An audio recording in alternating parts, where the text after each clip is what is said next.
Chapter force and law of motion. ठीक है, force क्या होता है?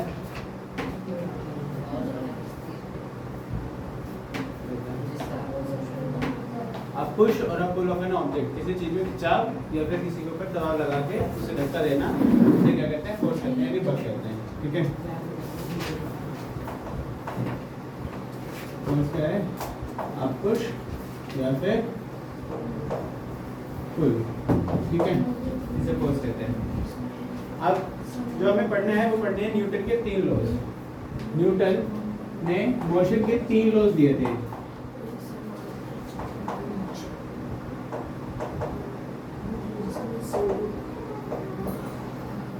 न्यूटन ने मोशन के 3 लॉज दिए थे।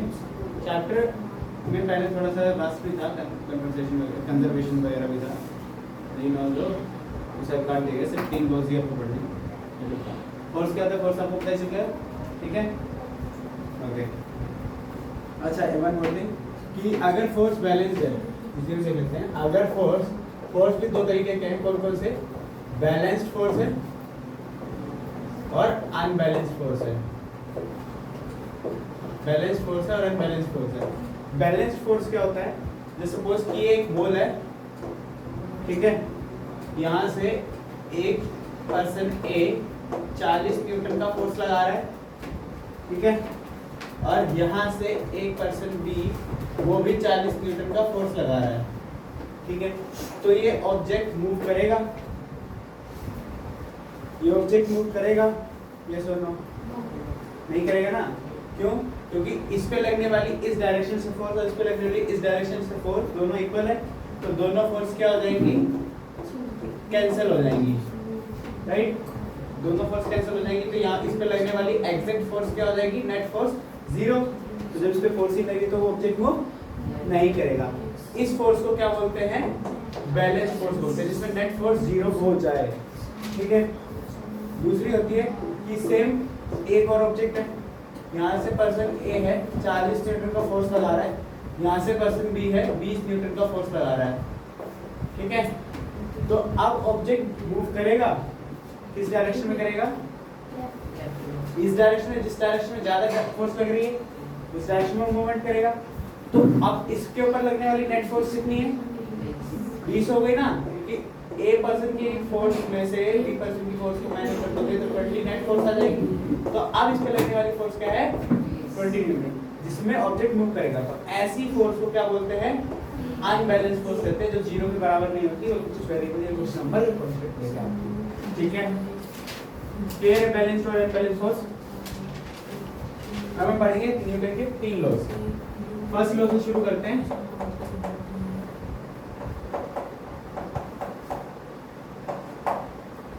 फर्स्ट लॉ क्या कहता है? स्टेटमेंट देखो, N object will remain in the state of rest, N object will remain in the state of rest until or unless some external force will apply on it। कोई भी object या वस्तु तब तक रेस्ट में रहेंगे, तब तक और उसी अवस्था में रहेंगे जब तक उससे कोई उस पे कोई बाहरी फोर्स या बाहरी बल ना लगाया जाए।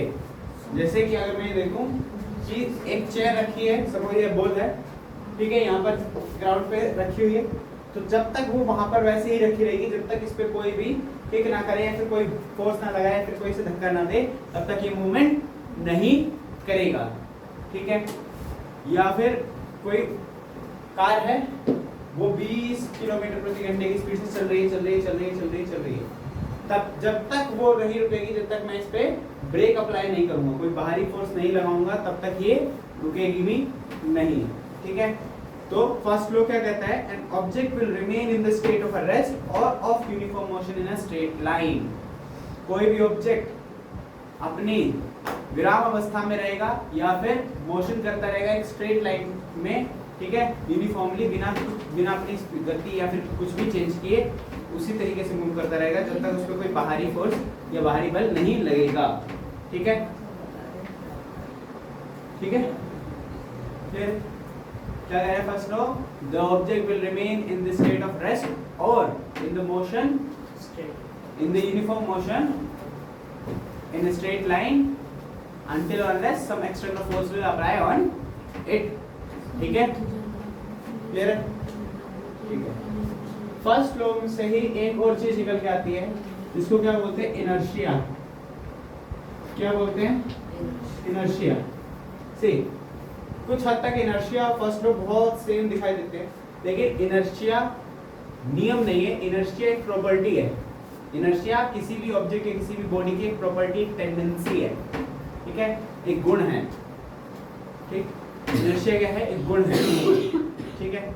Inertia is a tendency that shows inertia is a tendency of object to stay at the rest or moving with the same velocity is called inertia। अब देखो inertia क्या कहता है? ऐसी प्रॉपर्टी या ऐसी ताकत या ऐसा गुण किसी ऑब्जेक्ट का जो उसे उसी स्टेट में, मतलब उसी अवस्था में रखेगा जब तक उस पर कोई भारी फोर्स नहीं, जब तक जिस अवस्था में वो अभी है उसी अवस्था में उसे बना के रखेगा जब तक उस पर कोई भारी फोर्स नहीं लगती। जैसे कि टेबल है, टेबल पे जब तक मैं इस पे फोर्स नहीं लगाऊंगा कोई भी, तब तक ये उसी स्टेट में रहेगा, जैसे जहाँ पे रखा है वहीं पे रहेगा, हिलेगा नहीं। ठीक है, ये क्या है? इस टेबल की, इस ऑब्जेक्ट की प्रॉपर्टी है, इनर्शिया है इसका। ठीक है, ये प्रॉपर्टी, इसकी टेंडेंसी है कि ये तब तक उसी स्टेट में या उसी मोशन में रहेगा जब तक मैं इसमें कोई भारी फोर्स नहीं लगाऊंगा, जिसमें पहले था उसी में बना रहेगा। क्लियर है बात? ठीक है, inertia is the tendency of an object that shows inertia is a tendency of an object to stay at the rest or in uniform motion until or unless some external force will apply on it। ठीक है, अच्छा एक और चीज कि inertia जो होती है, इनर्शिया डायरेक्टली प्रोपोर्शनल होता है मास के। इनर्शिया किसके प्रोपोर्शनल होता है? मास के। कैसे? जिसका मास यानी जिसका वजन, जिस ऑब्जेक्ट का वजन ज्यादा होगा उसका इनर्शिया बहुत ज्यादा होगा। जैसे सपोज कि एक फुटबॉल है, ठीक है, उस फुटबॉल पे मैं हल्का सा भी किक करूंगा तो क्या करेगी? उसमें मूवमेंट आ जाएगा, तुरंत आ जाएगा। लेकिन अगर ये टेबल में इस पे किक करूंगा तो इसमें मूवमेंट आएगा? नहीं आएगा ना, क्योंकि इसका मास बहुत ज्यादा है, इसका इनर्शिया भी बहुत ज्यादा है। ये अपने आप को जब तक मैं बहुत ज्यादा फोर्स ना लगाऊं तब तक ये मूवमेंट नहीं करने देगा। उसी की जगह अगर फुटबॉल थी, फुटबॉल का इनर्शिया बहुत कम था, मैंने उसे हल्का सा टच किया, वो मूवमेंट करने लग गया। ठीक है, क्लियर है? नहीं, किसी को कोई डाउट नहीं है? ओके, यहाँ पे आपका फर्स्ट लॉ खत्म होता है। Let's move to second law.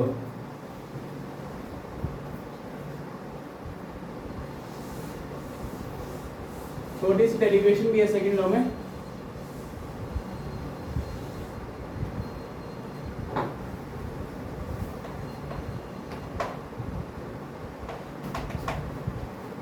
Second law of motion क्या कहता है? The rate of change of momentum of an object is called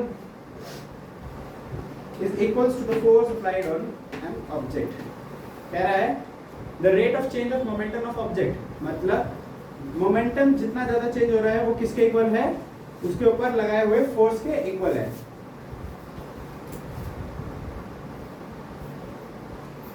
बोल रहा है किसी ऑब्जेक्ट का पे मैं जितना फोर्स लगाऊंगा उतना ही ज्यादा क्या होगा? उसका मोमेंटम चेंज होगा। उतना ज्यादा क्या होगा? उसका मोमेंटम चेंज होगा। मोमेंटम क्या होता है? Change in velocity with respect to its mass. Mass के रिस्पेक्ट में उसकी वेलोसिटी कितनी चेंज होती है, उसे क्या कहते हैं? मोमेंटम कहते हैं। तो किसी भी ऑब्जेक्ट पे मैं जितना फोर्स लगाऊंगा उतना ही ज्यादा क्या होगा? उसका मोमेंटम चेंज होगा। जितना ज्यादा फोर्स लगाऊंगा उतना ज्यादा मोमेंटम चेंज होगा। यानी सेकंड लॉ सिंपल क्या कहता है? The rate of change in momentum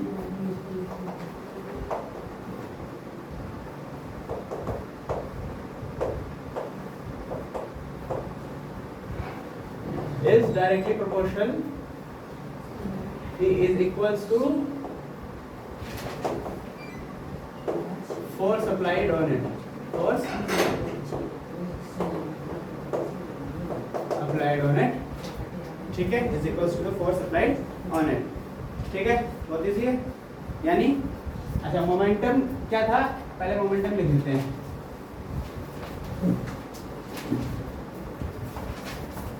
Momentum is the product of mass into velocity. Momentum is the product of mass और velocity, है ना? मोमेंटम को याद रखना है, मोमेंटम को हमेशा p से डिनोट करते हैं। किससे डिनोट करते हैं? p से, और वो भी स्मॉल p से। ठीक है, मास को हम किससे डिनोट करते हैं? m, और वेलोसिटी को v। p equals to m into v। ये आपकी क्या हो गई?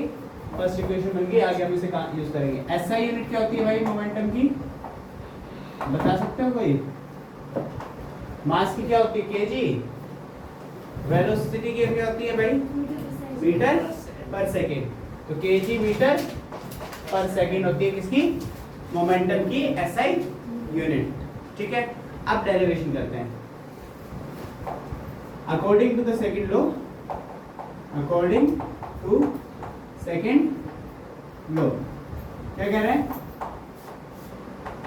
Rate of change in momentum, change in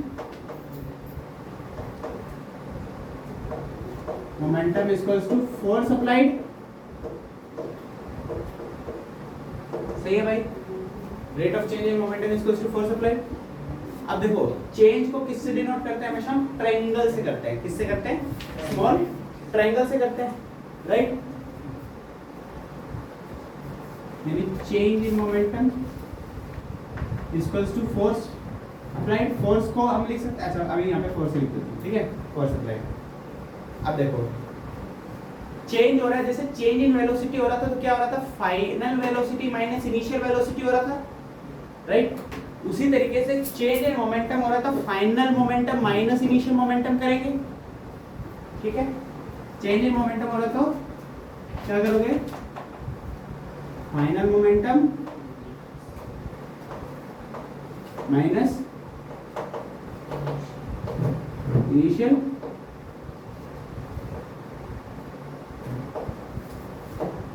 momentum equals to force applied. सही है? अब देखो, अगर मैं इनिशियल मोमेंटम को यहाँ पे लिखूं, इनिशियल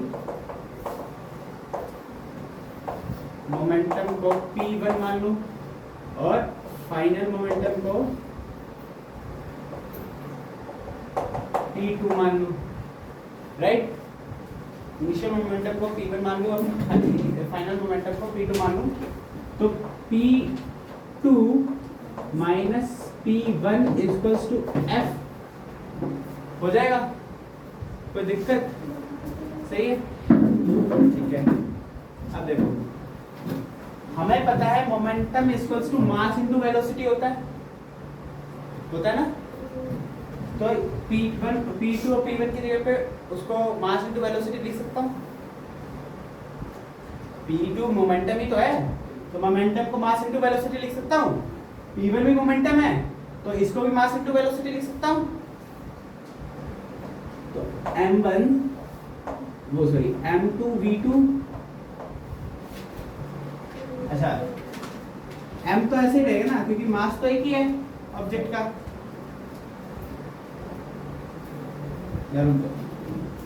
मास तो एक ही है ना ऑब्जेक्ट का, मोमेंटम चेंज हो, एक ऑब्जेक्ट तो एक ही है, मास तो सेम रहेगा, तो मास को चेंज नहीं करेंगे। अच्छा, फाइनल यहाँ पे वेलोसिटी की बात हो रही है। फाइनल वेलोसिटी को हम किससे डिनोट करते थे? v से डिनोट करते हैं, तो mv हो गया माइनस इनिशियल वेलोसिटी को u से, तो m u। फोर्स को मास इनटू एक्सेलरेशन लिखा जा सकता है, फर्स्ट चैप्टर में पढ़ा था। Force equals to mass into acceleration.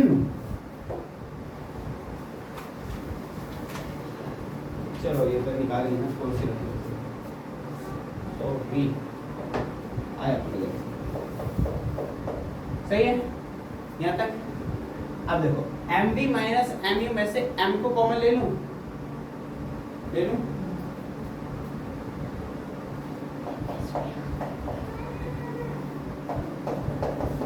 इसको बस यहाँ तक कोई डाउट नहीं है ना? ठीक है, अब एक बात ध्यान से रखना, रेट ऑफ चेंज है, जब भी कोई भी चीज चेंज होती है तो किसके रिस्पेक्ट में चेंज होती है? टाइम के रिस्पेक्ट में चेंज होती है। जब भी कोई चीज चेंज होती है तो किसके रिस्पेक्ट में चेंज होती है? टाइम के रिस्पेक्ट में चेंज होती है ना? जब भी कोई चीज चेंज होती है तो किसके रिस्पेक्ट में चेंज होती है? टाइम के रिस्पेक्ट में, जैसे वेलोसिटी में जब आ रहा था चेंज इन वेलोसिटी हो रहा था तो टाइम के रिस्पेक्ट में वेलोसिटी चेंज हो रही थी, है ना। तो मोमेंटम में चेंज आ रहा था, ये भी टाइम के रिस्पेक्ट में हो रहा होगा, है ना। तो m v minus u by t equals to f, यहाँ तक किसी को कोई दिक्कत नहीं है, नहीं। अब a equals to v minus u by t, ये पढ़ा है एक्सेलरेशन का फॉर्मूला, है ना। बिकॉज तो m into a equals to f because a equals to b minus u by t, सही है। यही चीज हमें प्रूव करनी थी कि force equals to mass into acceleration, hence लिखने की जरूरत नहीं, डेरिवेशन है, ठीक है, सही है, ठीक है। अच्छा, फोर्स की एसआई, अब हमने फोर्स निकाली, फोर्स की वैल्यू निकाली है, तो फोर्स की एसआई यूनिट क्या होती है, न्यूटन भी होती है, क्योंकि ये न्यूटन ने खोज किया था तो इसलिए न्यूटन की उस पर रखता है। अगर वैसे देखोगे तो मास की यूनिट क्या होती है, केजी, और एक्सेलरेशन की यूनिट क्या होती है, मीटर पर सेकंड स्क्वायर। तो फोर्स की यूनिट मीटर, केजी मीटर पर सेकंड स्क्वायर भी होती है, ठीक है, केजी मीटर पर सेकंड स्क्वायर भी होती है। और force is a vector quantity की scalar quantity, force is a vector quantity. अभी हमने एग्जांपल देखा था अनबैलेंस फोर्स और बैलेंस फोर्स का, जिसमें डायरेक्शन देखी जा रही थी कि डायरेक्शन किस डायरेक्शन में लग रहा है, जिस डायरेक्शन में ज्यादा फोर्स लग रही है वो डायरेक्शन में फोर्स मानी जाएगी, राइट। तो force is a vector quantity, okay. यहां तक किसी को कोई डाउट है, नहीं है, बेटा let's do some questions.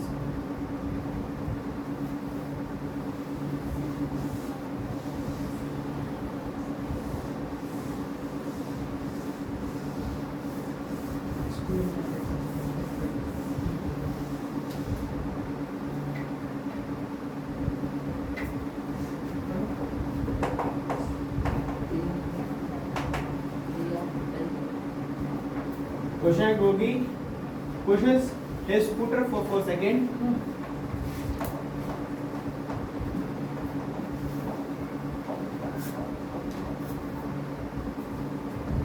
The scooter gains the velocity of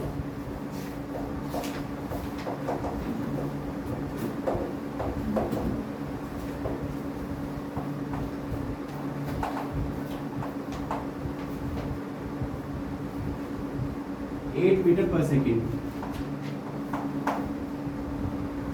Find the force applied by the bogie.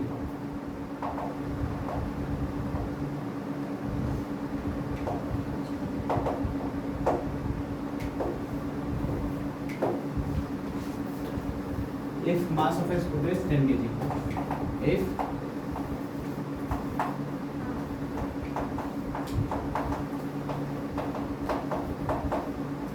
अगर क्वेश्चन देखो क्या कह रहा है कि गोगी अपने स्कूटर को 4 सेकंड के लिए धक्का देता है, ठीक है। The scooter gains the velocity of 8 metre पर सेकंड, जिससे स्कूटर की जो वेलोसिटी है वो कितनी हो जाती है, 8 मीटर प्रति सेकंड हो जाती है। आपको निकालना है, फोर्स निकालना है गोगी ने, अगर स्कूटर का मास 10 केजी दे रखा हो। कैसे करोगे, पहले क्या लिखेंगे, सबसे पहले क्या क्या गिवन है, तो मास दे रखा है कितना, 10 केजी, राइट। पहले स्कूटर की वेलोसिटी कुछ नहीं थी, है ना, स्कूटर ने गेन की है वेलोसिटी, यानी फाइनल वेलोसिटी 8 मीटर दे रखी है। तो v इक्वल्स टू 8 मीटर पर सेकेंड, और u तो 0 हो गया, है ना। और क्या दे रखा भाई, टाइम दे रखा है हमें कितना, 4 सेकंड का, और हमें कुछ नहीं दिया, राइट। निकालना क्या है, फोर्स निकालना, ठीक है। हमें पता है force equals to mass into acceleration होता है ना, ठीक है। मास तो हमें दे रखा है 10 केजी, तो 10 रख देंगे। एक्सेलरेशन नहीं दिया तो एक्सेलरेशन कैसे निकाल सकते हैं, एक्सेलरेशन हमें पता है कि a equals to v minus u upon t होता है ना। तो ए की जगह पे वैल्यू रख देंगे क्या, v माइनस यू। v हमें पता है 8, u पता है 0 और टाइम पता है हमें कितना 4। तो क्या आ जाएगा f इक्वल्स टू 10 और 8 माइनस 0 अपॉन 4 2 बचेगा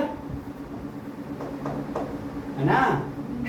8 बटा 4 हो गया, 4 से 4 दुनिया 8, तो फोर्स कितना आ गया 20 न्यूटन। कितना आ गया फोर्स 20 न्यूटन। इजी है, हो जाएगा। ठीक है, इसी बात पे दूसरा क्वेश्चन खुद करो। क्वेश्चन सेम है, बस यहां पर आपको क्या दे रखा है दूसरे क्वेश्चन में, इसी को चेंज कर देते हैं।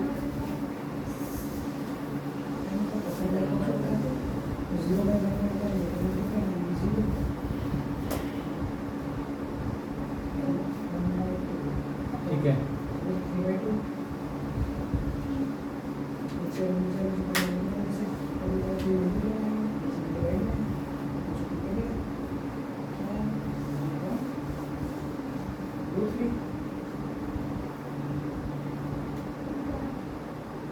Gogi pushes the scooter for 4 seconds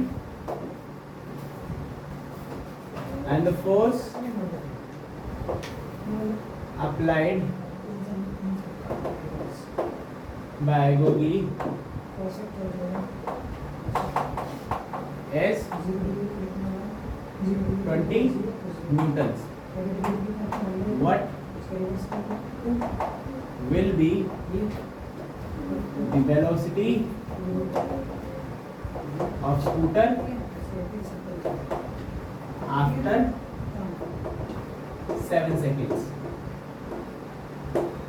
ठीक है, आपको इसका आंसर निकालो।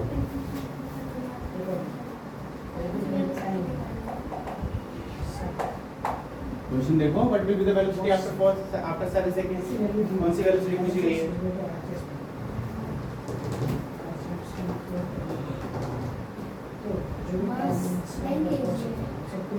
सब कुछ सिमिलर है।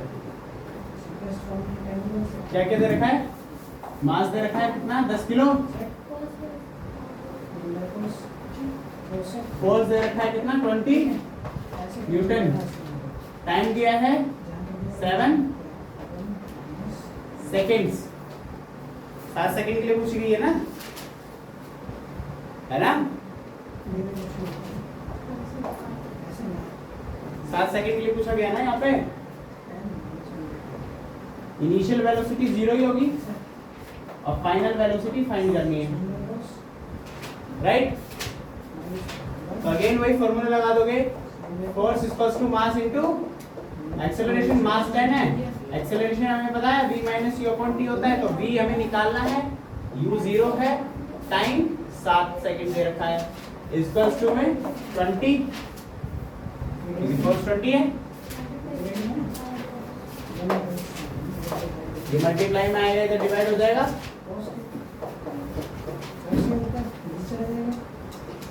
v माइनस 0.7 डिवाइड होकर मल्टीप्लाई हो जाएगा, तो 2 into 7 इक्वल्स टू v, तो 14 equals to v, hence 14 metre पर second is the final velocity. हो जाएगा।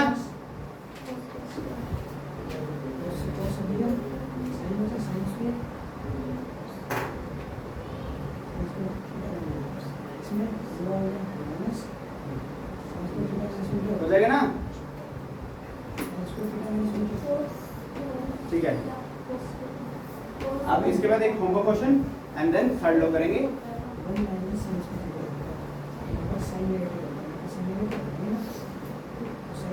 हो गया,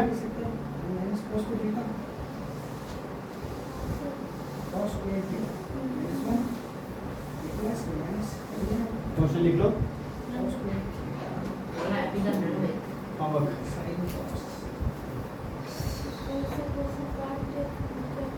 क्वेश्चन कैसे है?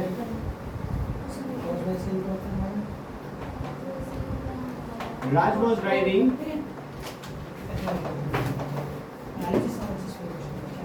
at 20 meter per second. he applied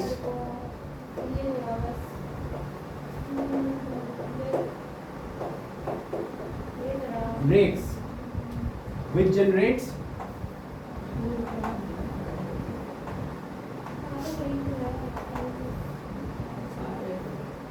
force equals to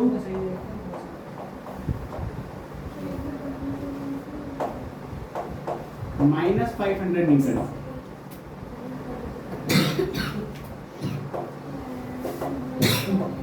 Find the distance after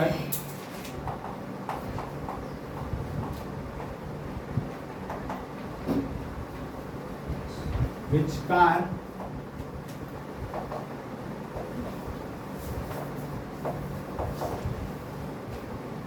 will stop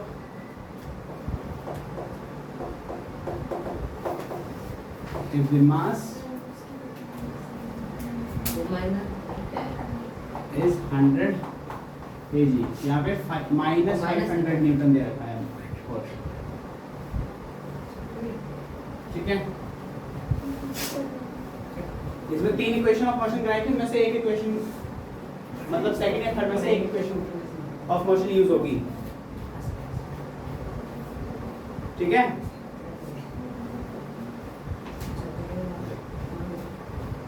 अब उसके बाद आता है ये होमवर्क है, इसके बाद आता है last law, that is third law of motion, ठीक है। थर्ड लॉ क्या कहता है? For every action there is an equal and opposite reaction. मतलब आप कोई भी एक्शन करेंगे तो उसके लिए उस एक इक्वल और अपोजिट रिएक्शन होगा। मतलब मान लो मैं इस टेबल को धक्का दे रहा हूं, ठीक है, आज ये मूवमेंट नहीं कर रहा, नहीं कर रहा ना, क्यों नहीं कर रहा? क्योंकि जितना फोर्स मैं इस पे लगा रहा हूं उतना ही फोर्स ये टेबल मेरे पे भी लगा रहा है। जितना फोर्स मैं इस पे लगा रहा हूं उतना ही फोर्स ये टेबल मेरे पे लगा रहा है, ठीक है। जैसे जब आपने कभी बोट पे चढ़े हो, नाव पे चढ़े हो, तो नाव से उतरते हैं तो किनारे पे जाने के बाद क्या होता है, बोट को धक्का देना होता है पीछे पैर से, है ना। जब भी आप उतरते हैं तो बोट थोड़ी सी पीछे सरक जाती है पानी में, है ना। जब भी बोट से उतरोगे तो बोट को पैर से धक्का देते हैं, तो क्या होता है, बोट हम पे धक्का देती है तो हम आगे की तरफ बढ़ जाते हैं। सिमिलरली हम मूवमेंट भी करते हैं ना, पैर से चलते भी हैं तो भी हम वही कर रहे हैं कि हम अपने पैर से जमीन को धक्का दे रहे हैं पीछे की तरफ, और जमीन हमें आगे की तरफ धक्का दे रही है, ठीक है। मतलब मैं अगर इस डायरेक्शन में फोर्स लगा रहा हूँ तो जिसके ऊपर फोर्स लगा रहा हूँ वो मेरे को मेरी विपरीत डायरेक्शन में क्या लगाएगी, फोर्स लगाएगी। हाँ, तो for every action there is an equal and opposite reaction. कोई भी एक्शन हम करेंगे तो उसका रिएक्शन उसके हमें अपोजिट में मिलेगा ही, ठीक है। बहुत सारी एप्लीकेशंस होती है, इसकी एप्लीकेशंस आपके एनसीईआरटी बुक में लिखी हुई है, read it out, learn it. एक एक लाइन की डेफिनेशंस है, मतलब एप्लीकेशंस है, उनको पढ़ लेना, कुछ डाउट हो तो पूछ लेना। यहाँ पे आपका चैप्टर खत्म।